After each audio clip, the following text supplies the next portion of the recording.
Ma se devo fare un comizio qua?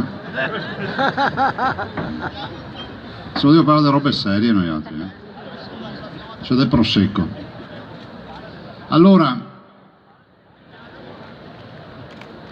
bisognerebbe farle vedere a quelli che parlano tanto ste colline, e spiegare cosa significa coltivare queste colline.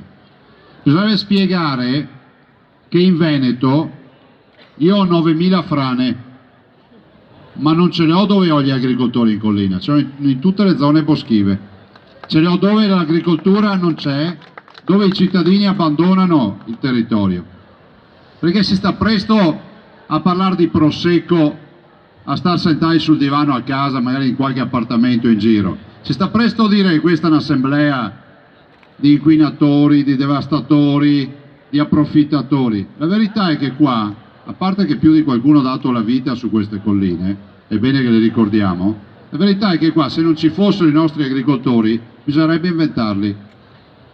Arriveremo all'assurdo che se non ci fossero i nostri produttori dovremmo pagare qualcuno per accudire e coltivare queste zone. Prosecco non è un premio che arriva chissà da dove, è un giusto riconoscimento al grande lavoro che avete fatto. Poi, per carità, dovremmo fare un percorso tutti assieme. Questi produttori, voi produttori, il territorio, perché non è che il territorio non c'entra niente con la produzione, il territorio sa che ha anche una grande responsabilità. Oggi abbiamo i riflettori di tutto il mondo puntati su di noi.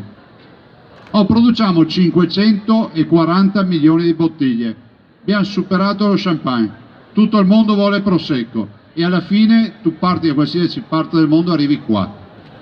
Quindi questo è il tributo che noi dobbiamo riconoscere anche ai nostri vecchi, no? Che non hanno mai visto sto successo.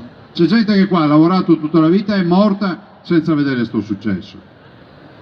Però dobbiamo rispettare i cittadini, quelli che vogliono fare un percorso assieme a noi dobbiamo rispettarli. Il futuro dell'agricoltura e della viticoltura è un futuro sempre più rispettoso dell'ambiente, rispettoso della salubrità e insomma tutti quei processi che si stanno facendo. Purtroppo oggi sembra che l'unico problema sia il vigneto.